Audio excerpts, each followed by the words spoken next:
Não, não construa sua casa na areia. Não, não construa na beira do mar. Mesmo que pareça chique, é impossível que ela fique. A tempestade a vai derrubar. Não, não construa sua casa na areia. Não, não construa na beira do mar. Mesmo que pareça chique, é impossível que ela fique. A tempestade a vai derrubar. A rocha é o lugar de construir um alicerce forte que não vai cair. As tempestades vão e vêm, mas a paz de Cristo tu tens. A rocha é o lugar de construir um alicerce forte que não vai cair. As tempestades vão e vêm, mas a paz de Cristo tu tens. Não, não construa sua casa na areia. Não, não construa na beira do mar. Mesmo que pareça chique, é impossível que ela fique. A tempestade a vai derrubar. A rocha é o lugar de construir um alicerce forte que não vai cair. As tempestades vão e vêm, mas a paz de Cristo tu tens. A rocha é o lugar de construir o alicerce forte que não vai cair. As tempestades vão e vêm, mas a paz de Cristo tu tens. As tempestades vão e vêm, mas a paz de Cristo tu tens. As tempestades vão e vêm, mas a paz de Cristo tu tens.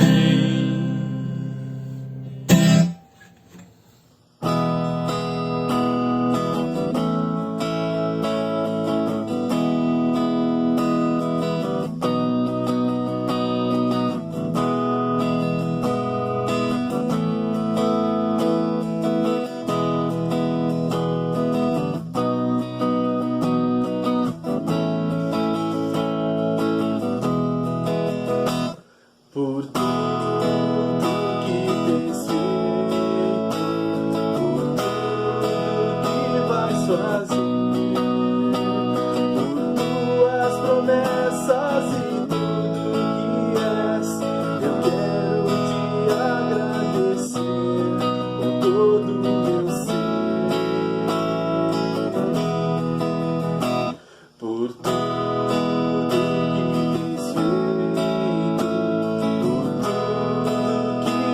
fazer, por tuas promessas e tudo que és, eu quero te agradecer com todo o meu ser. Te agradeço, meu Senhor. Te agradeço,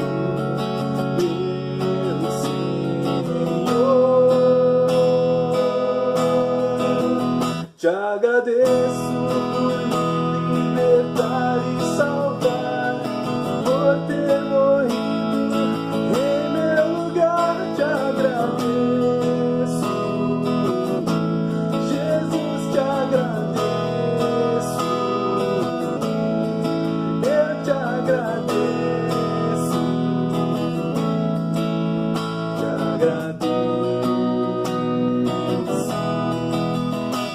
Por tudo que tens feito, por tudo que vais fazer, por tuas promessas e tudo que és, eu quero te agradecer com todo o meu ser.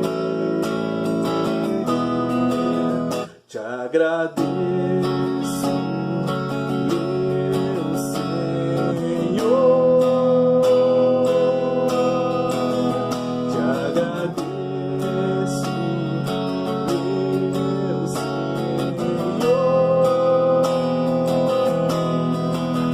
te agradeço por me libertar e salvar, por ter morrido em meu lugar. Te agradeço, Jesus, te agradeço, eu te agradeço, te agradeço.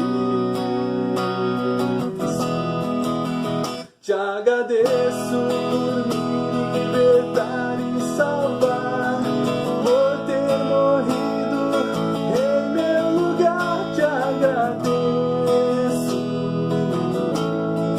eu te agradeço, te agradeço, te agradeço. Te agradeço, te agradeço.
Olá, tudo bem com você? Espero que sim.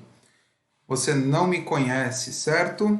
Eu também provavelmente não conheço você. Por isso, antes da gente começar aqui, eu queria me apresentar. Meu nome é Marcelo, eu sou coordenador da Aliança Bíblica de Santos e de São Vicente, aqui em São Paulo. Temos 2 congregações aqui. Bom, essa daqui é a minha família. Carol, a minha esposa, meu filho mais velho, Estevão, com 7 anos. Aí no meio está a Amora tem 3, e a Catarina no canto com 5 anos, tá bom? Somos todos nascidos aqui em Santos e fazemos parte da igreja aqui desde que ela começou, tá bom? Bom, hoje o Vanderlei pediu para eu gravar um estudo aqui, para a gente refletir em cima da palavra. Eu gostaria muito de estar aí fisicamente com vocês. Os planos que a gente tinha era de eu estar aí no começo do ano, em 2020, mas não deu certo devido à pandemia. E não deu certo até hoje, então vocês vão me conhecer antes de eu conhecer vocês, tá bom? Mas espero um dia estar aí. Muito gostoso, eu fui algumas vezes aí para o sul, é muito gostoso ver outras alianças, né? Gente que nem a gente, que mesmo estando distante, tá bom? O texto que a gente vai estudar hoje está lá em 1 Coríntios, é um texto que eu gosto muito. É o texto que estava no meu convite de casamento, e como é uma mini tradição nossa aqui, foi o texto que foi usado também na cerimônia do meu casamento. Então, é algo que fala muito no meu coração. Quando eu era adolescente para jovem ali, eu já me apaixonei por esse texto, e não sei por que veio na minha cabeça de novo, quando eu estava pensando no que poderia compartilhar com vocês. E vai ser isso daí, tá bom? Antes eu queria orar, entregar esse tempo para Deus, tá bom? Baixe sua cabeça aí na sua casa, onde você está. Senhor, obrigado por esse tempo aqui, obrigado pelo Senhor possibilitar com a tecnologia aí que nos encontremos, mesmo que de maneira virtual, mesmo sem a graça de dar um abraço ou de sentir o calor, mas te agradecemos porque podemos desta forma estudar a tua palavra, e principalmente com o objetivo, e já peço por isso, para que possamos ser transformados pela tua palavra, Deus. Não adianta nada sermos teólogos, sermos entendidos nem da Bíblia, se nós não aplicarmos aquele pouco que aprendemos em nossa vida. Então, nos ajude para que saiamos daqui, depois de assistir esse vídeo, com a nossa vida rumo a uma transformação, nem que seja pequena. Tenho certeza que essa é a tua vontade. Me use, nos guarde, tira qualquer distração que possa acontecer, e que possamos caminhar aqui sob a ação do teu Espírito. Em nome de Jesus. Amém. Amém, irmãos? Vamos lá então, 1 Coríntios, capítulo 1. Vamos ler a partir do versículo 18 e vamos seguindo até o final do capítulo, chegando lá no 31, tá bom? Talvez eu tenha que falar um pouco rápido, porque eu falo demais e é isso aí. Vamos lá. Versículo 18 para a gente começar, tá bom? O que o versículo 1 Coríntios... Primeira carta de Paulo aos Coríntios, capítulo 1, versículo 18. O que Paulo fala aí? Pois a mensagem da cruz é loucura para os que estão perecendo, mas para nós que estamos sendo salvos é o poder de Deus. Paulo começa a falar de uma loucura, de uma mensagem que é louca.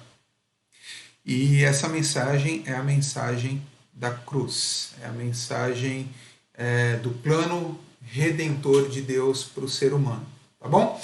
E ele começa falando que é uma mensagem louca para aqueles que estão perecendo, e isso é uma verdade, a gente pode ver isso hoje, não é só para aquele povo que vivia lá naquela época, mas é uma mensagem que é louca hoje, né? Vou dar alguns exemplos para você, para a gente entender como essa mensagem é louca. Às vezes, nós aqui já cristãos, que já estamos acostumados com essa mensagem, que já entregamos a nossa vida faz tempo para Jesus, mas para pensar, para ver se a coisa tem alguma lógica. Eu chego para você e falo que um homem, há 2000 anos atrás, surgiu. Para começar, 2000 anos atrás. Quem contou essa história, onde está escrito, quem garante que é verdade, tá bom? E esse homem que surgiu, ele nasceu de uma mulher, mas ele é filho de Deus. Então o pai é Deus e a mãe é uma mulher. E essa mulher não teve relação com nenhum homem, nem com Deus. Mas ela ficou grávida e nasceu um menino. E esse menino que nasceu é Deus. Olha que loucura! Não é uma mensagem louca? E esse menino que nasceu e que é Deus, ele cresceu e fez milagres. Tá? Ele multiplicou pães. Fico pensando como que foi o milagre da multiplicação dos pães. Ele pegar o pão, cortar no meio e isso, puf, aparecia mais um na mão dele. Como é que era isso daí? É uma coisa louca. Ele andou sobre as águas. E ele curou enfermos, ele ressuscitou um homem. Ressuscitou um menino. É uma mensagem louca, para pensar. E de repente ele causa uma confusão e morre crucificado. Beleza, até aí não é nada louco, mas 3 dias depois ele ressuscita. E não foi um teatro, ele ressuscitou de verdade. E ele andou com as pessoas diante de muitas testemunhas nesse mundo que a gente vive. Ressurreto. Depois ele foi levado para o céu, sem morrer. E se você crê nisso, você muda a sua vida que estava indo em direção à morte eterna e agora ela vai em direção à vida eterna. Simples, né? Super simples essa mensagem. Super simples, né? É uma loucura. E a gente está falando no nosso contexto que a gente vive aqui no Brasil. Até os que não acreditam em Jesus, não conhecem, não entregaram a sua vida, estão inseridos num contexto que judaico-cristão. A gente nasce ouvindo falar de Jesus, a gente vê igrejas por aí, a gente conhece pessoas que falam de Deus. Quanto mais louco isso não é para pessoas, por exemplo, no mundo muçulmano, que acham que é uma blasfêmia falar que Deus tem um filho, isso é um absurdo, isso é um pecado muito grave. Que Deus teve relação sexual com Maria, porque se Jesus nasceu e é filho de Deus e Maria é a mãe, não tem lógica, é uma loucura. E se você colocar isso para um povo animista que acredita em muitos deuses e que você tem que fazer sacrifícios e não simplesmente crer, isso é uma loucura. Essa mensagem realmente é uma mensagem louca para as pessoas. Mas para mim e para você que estamos sendo salvos, é o poder de Deus. E é isso que Paulo vai continuar explicando nos versículos que seguem aqui a seguir. 19 e 20, vamos lá. Pois está escrito: destruirei a sabedoria dos ímpios e rejeitarei a inteligência dos inteligentes. Onde está o sábio? Onde está o erudito? Onde está o questionador desta era? Acaso não tornou Deus louca a sabedoria desse mundo? Paulo cita aqui um texto lá de Isaías, 700 anos atrás. Isaías chega para aquelas pessoas que queriam seguir a Deus com pompa, com pose, exteriormente corretos, mas interiormente impuros e com pecados. E Deus exorta o povo através de Isaías ali, falando assim: vocês acham que vocês são sábios fazendo isso? Vocês acham que são alguma coisa, que vocês são inteligentes? Vocês acham que está enganando a quem? Deus fala: eu vou destruir esses que se dizem inteligentes, esses que se dizem sábios. E Paulo cita aqui, e até hoje, 2000 anos depois, trombamos e convivemos com pessoas o quê? Que se acham sábias, que se acham inteligentes, que acham que sabem mais do que Deus. Na verdade, eles estão vivendo uma loucura e não a sabedoria de Deus. Versículo 21. Visto que, na sabedoria de Deus, o mundo não o conheceu por meio da sabedoria humana. agradou a Deus salvar aqueles que creem por meio da loucura da pregação. O que Paulo está falando aqui? Não foi pela sabedoria humana que Deus nos salvou. É impossível por mérito próprio, por algo que nós saibamos ou possamos fazer, chegar até Deus. Ele que por meio da sabedoria dele, ele quis, agradou a Deus salvar aqueles que creem por meio da loucura da pregação. Dessa pregação louca. Crer nessa pregação louca é a maneira de salvar de uma morte eterna, que foi aquilo que aconteceu comigo e com você. Lá em Efésios 2, o próprio Paulo cita isso daí, né? Ele fala, porque pela graça sois salvos mediante a fé, e isso não vem de vós, é dom de Deus, não de obras para que ninguém se glorie. Pela graça sois salvos, nós somos salvos pela graça, pela fé, isso não vem da gente. É o que Paulo está dizendo aqui para os coríntios. E o versículo 22 e 24 diz aí: os judeus pedem milagres como prova, e os não-judeus procuram sabedoria. Nós, porém, pregamos Cristo crucificado, o qual, de fato, é escândalo para os judeus e loucura para os gentios. Mas para os que foram chamados, tanto judeus como gregos, Cristo é o poder de Deus e a sabedoria de Deus. Paulo está dividindo aqui em duas categorias para dar um exemplo, né? Em primeiro lugar, ele fala dos judeus. Ele está falando que os judeus pedem milagres como prova. Os judeus queriam algo milagroso para crerem que seriam salvos. Talvez um Messias político que viesse para libertar o povo politicamente das garras dos tiranos romanos que estavam tomando conta deles. E os judeus não reconheciam, isso impedia os judeus de reconhecerem a mensagem do Cristo crucificado como uma mensagem que traz salvação. E ele põe outra categoria que ele coloca aqui também sobre os não-judeus, que eles procuravam sabedoria. Os filósofos gregos, as pessoas que estavam ali pensando demais na vida e criando suas teses, suas hipóteses, todas elas distantes da mensagem do Cristo crucificado. Mas também não conseguiram encontrar salvação através disso.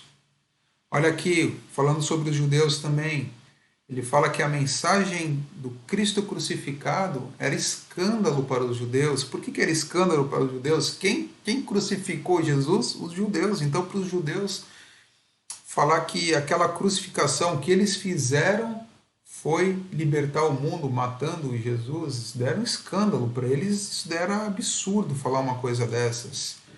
E para os gentios, para os não-judeus, era uma loucura. Como que o Deus é frágil e morreu? Não tem nexo isso daí.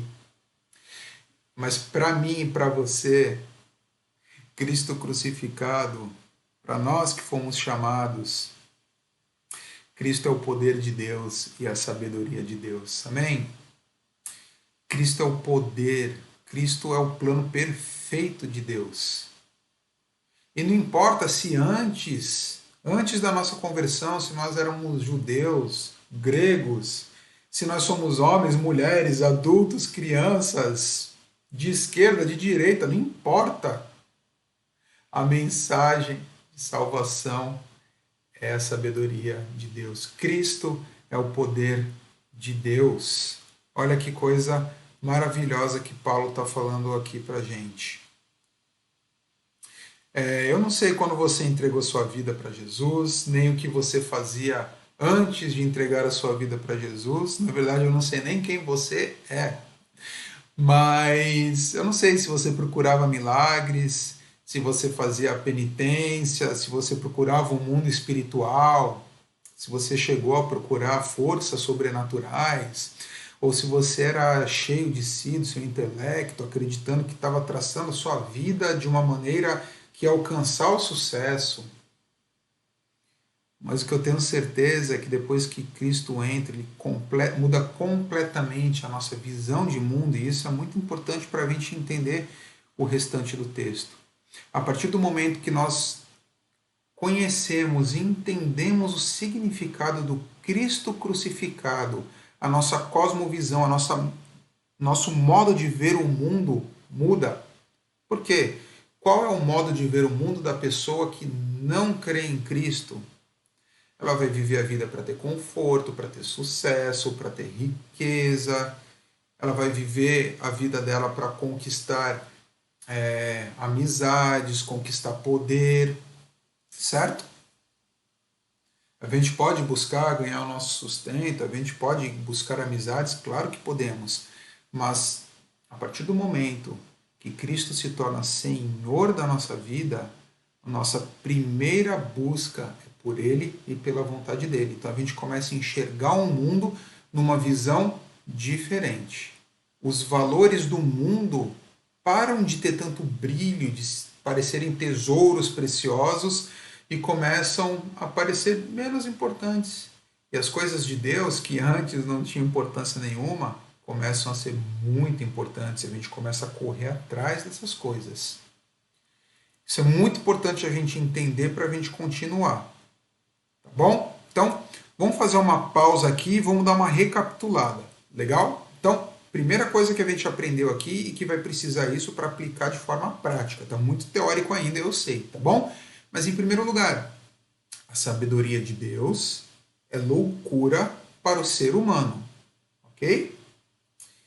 E a sabedoria humana, consequentemente, é loucura para Deus. Ou seja, aquilo que Deus valoriza é uma loucura para o ser humano. E aquilo que o ser humano valoriza é uma loucura diante dos olhos de Deus. Beleza? Ok, guarda isso na sua cabeça. Número 2. O cristão regenerado, a pessoa que entregou a sua vida para Jesus e colocou ele como Senhor da sua vida, ele precisa trocar a sua cosmovisão do mundo para a de Deus. Então, o cristão que entrega a sua vida para Jesus não vai mais enxergar o mundo com os óculos do mundo, valorizando as coisas do mundo. Ele tira esse óculos e coloca um óculos de Deus e começa a enxergar o mundo através de Deus, através da Bíblia, daquilo que Deus revela para a gente. Tá bom? Isso é muito importante para a gente seguir. Mas vamos correr no texto aqui. E aqui aparece, aqui. Deus escolhe a fraqueza, é o primeiro ponto que a gente vai conseguir aplicar na nossa vida. Olha aí o versículo 25, e esse é o versículo do convite do meu casamento. Louco, né? Quem ia colocar esse versículo no convite do casamento? Mas tudo bem, se vocês me conhecerem um dia, vocês vão saber mais ou menos como, vão me conhecer. Porque a loucura de Deus é mais sábia que a sabedoria humana, e a fraqueza de Deus é mais forte que a força do homem. Olha que coisa interessante, Deus começa a falar aqui que a fraqueza dele é mais forte do que a força do homem. Uma fraqueza mais forte do que a força do homem, ou seja, aquilo que parece que é fraco para Deus é mais forte do que a força do homem. Como que a gente pode entender isso daqui, talvez já começar a aplicar na nossa vida? Diferente, completamente diferente, a gente tem que pensar nessa cosmovisão da Bíblia, de Deus. Diferente do que a sociedade empurra para a gente, infelizmente também por muitos pseudo-cristãos, falsos líderes, coisas assim. O reino de Deus é cheio de cidadãos que na verdade são fracos. São uma loucura para o mundo, mas são as regras do reino. E eu trouxe aqui algumas frases de Jesus, algumas coisas que Jesus ensinou para mostrar que ele valoriza o fraco, o que o mundo diz que é fraco, tá bom?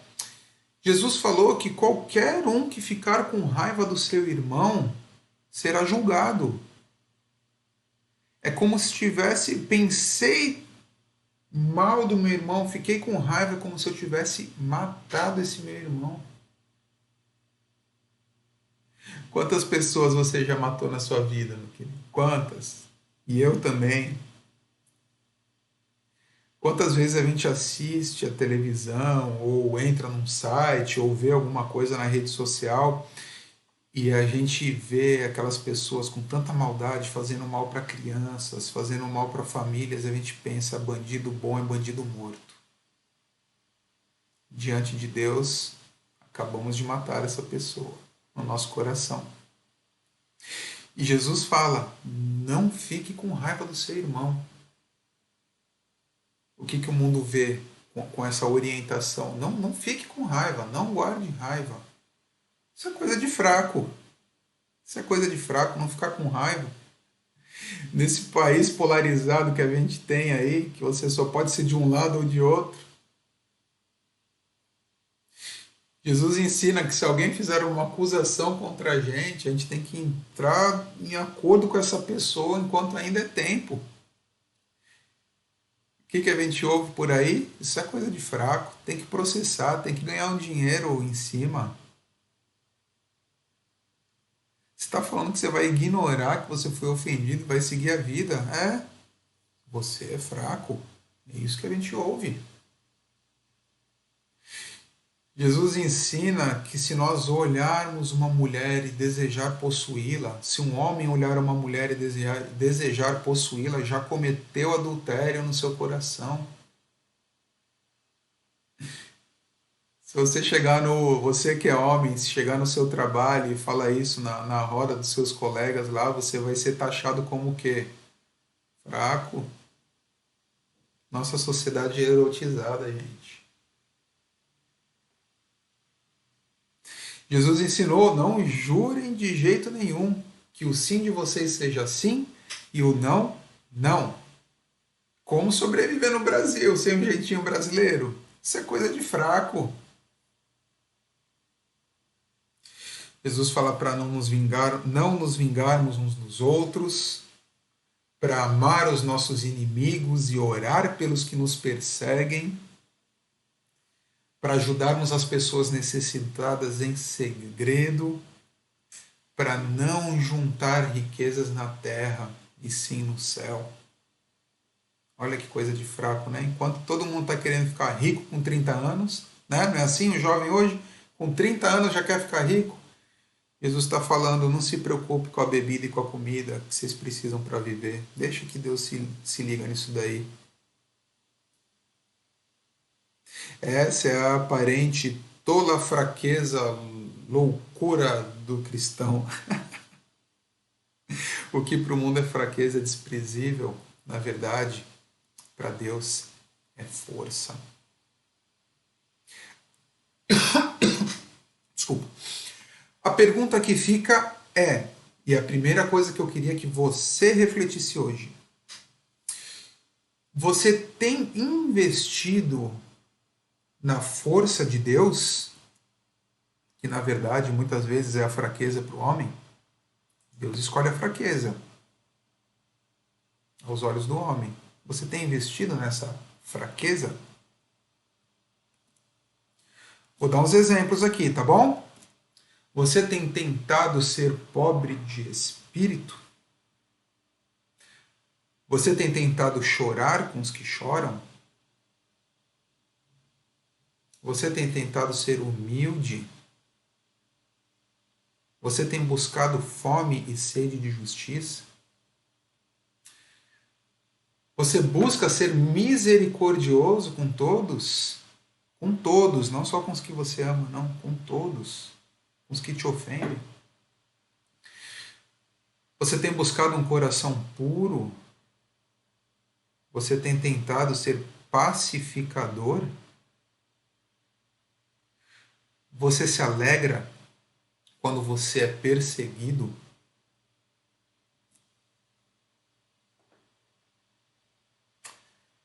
Deus escolhe a fraqueza, irmãos. Porque, na verdade, essa fraqueza é mais forte do que a força do homem. Mas o texto continua. E vamos lá. Irmãos, 26 e 27. Irmãos, pensem no que vocês eram quando foram chamados. Poucos eram sábios segundo padrões humanos, poucos eram poderosos, poucos eram de nobre nascimento. Mas Deus escolheu o que para o mundo é loucura para envergonhar os sábios, e escolheu o que para o mundo é fraqueza para envergonhar o que é forte. Eu não sei aí, mas aqui em Santos, se a gente for fazer um censo aqui na nossa igreja, vou falar que não tem muitos poderosos aqui não. Não tem nenhum senador, não tem governador, não tem ninguém assim, um influencer com alguns milhõezinhos aí de seguidores. Mas sabe o que acontece? Sabe qual é o que Paulo está falando aqui? Ele está falando para a gente porque Deus escolhe a fraqueza e os fracos. Não foi à toa que Deus nos escolheu, não. Não foi à toa que Deus escolhe pessoas insignificantes. Que Ele não escolhe poderosos. Que não é um padrão humano que Deus escolhe. Ele quer aqueles que são fracos. Como eu e como você. Então se sinta alegre e feliz por Deus ter te escolhido. Pensa comigo, quem influenciou a sua vida para aceitar a Jesus, para entregar a sua vida a Jesus? Quem você sofreu influências de quem? Quem andou contigo? Foi algum famoso? Foi algum poderoso? Ou foram pessoas normais? Foram pessoas que humildemente ensinaram um pouco daquilo que conheciam para você? Um parente, um amigo. E a partir daí você pôde aprender e chegar no momento que entregou sua vida para Jesus. Deus nos usa e Ele quer nos usar. E glória a Deus por isso. Eu adoro, acho que uma das parábolas que eu mais gosto é uma parábola que só tem um versículo. Mateus 13:33. O reino dos céus é como um fermento que uma mulher tomou e misturou com uma grande quantidade de farinha, e toda a massa ficou fermentada. Jesus fala que o reino de Deus é assim, tem toda a massa, e tem um pouquinho de fermento, uma coisa insignificante. Quando você faz uma massa de um bolo, de um pão, em questão de volume, de quantidade, de peso, quanto é o tamanho do fermento perto do resto da massa? É muito pequena. Mas experimente fazer um pão sem fermento, um bolo sem fermento. Não vai dar certo. Aquela pequena quantidade insignificante se mistura com a massa e faz toda a diferença. É por isso que Deus escolhe a fraqueza e os fracos. Deus quer te usar do jeito que você é.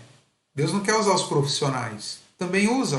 Deus usa os pastores, os líderes, os facilitadores, os supervisores, grandes comunicadores. Claro que Deus usa. Mas Deus usa os pequenos, os invisíveis. Ele me usa. Quem sou eu? Ele usa você. Ele quer nos usar para que a gente cumpra a grande comissão, aquilo que Ele mandou para a gente. O ide, o vão e façam discípulos de todas as nações, batizando-os em nome do Pai, do Filho e do Espírito Santo. Lá em Mateus 28 ele fala isso. Ele quer nos usar. Ele quer nos usar para falar do amor dele, para discipular, para andar junto. E a gente tem uma tendência muito grande, até por causa da nossa visão, da nossa cosmovisão, palavra bonita, né? De passar isso para os profissionais. Eu vejo que o meu irmão está pecando, para quem que eu vou falar? Não, para o meu facilitador, vai lá resolver com ele. Não, meu querido. Deus quer te usar. Ele quer que você fale do amor dele.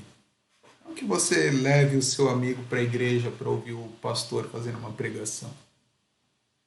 Ele quer que você fale do amor. Ele quer usar os fracos. Ele quer te usar. E a pergunta que eu coloco aqui para trazer reflexão para a gente é: você tem se disponibilizado para ser usado por Deus? Você entende o seu chamado como fraco para que a obra dele aconteça?